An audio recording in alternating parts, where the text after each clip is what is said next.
Orang putih ada satu hujah yang mereka gunakan untuk mengatakan bahawa Tuhan tidak wujud. Hujah ini dinamakan Russell Teapot Argument ataupun hujah teko Russell. Bertrand Russell berhujah, apa pendapat anda jika saya mengatakan bahawa terdapat sebuah teko Cina yang sedang mengorbit ruang angkasa? Saiz teko tersebut sangat kecil hinggakan teknologi teleskop terhebat pun tidak mampu mencerapnya.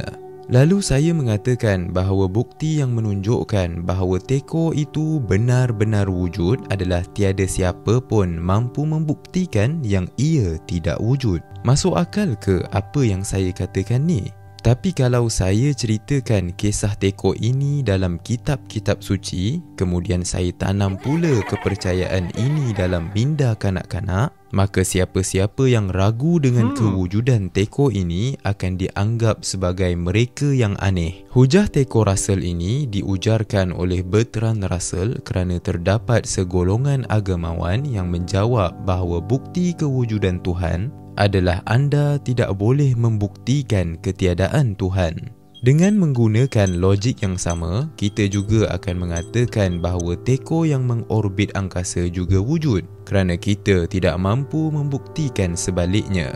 Hujah lain yang mungkin digunakan oleh kita yang beragama Islam adalah firman-Nya, Qul huwallahu ahad. Katakanlah bahawa Allah itu Tuhan yang Maha Esa. Permasalahan yang kita dapat daripada hujah seperti ini adalah ia tidak dapat digunakan kepada golongan etis. Bagaimana mereka hendak mempercayai ayat Al-Quran yang anda gunakan? Al-Quran itu adalah kalam Tuhan, sedangkan mereka tak percaya pun dengan kewujudan Tuhan. Kerana itulah golongan ulama mutakallimun menggunakan hujah akal untuk membuktikan kewujudan Tuhan. Antara cara yang digunakan adalah dengan membuktikan bahawa alam ini pernah tiada. Sesuatu yang tiada mustahil untuk menciptakan dirinya sendiri.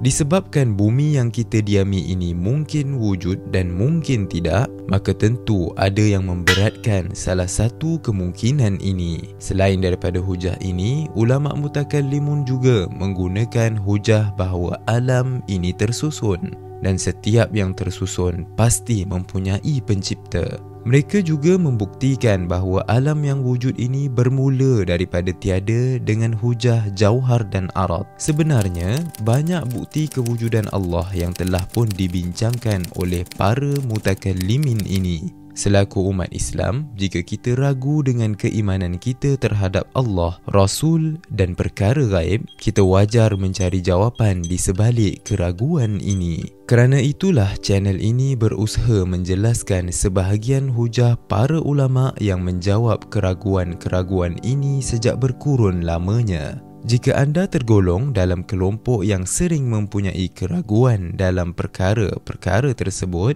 jangan lupa tekan butang subscribe supaya anda tak terlepas mengikuti penjelasan para ulama Islam kita. Kami jumpa anda dalam video-video yang akan datang.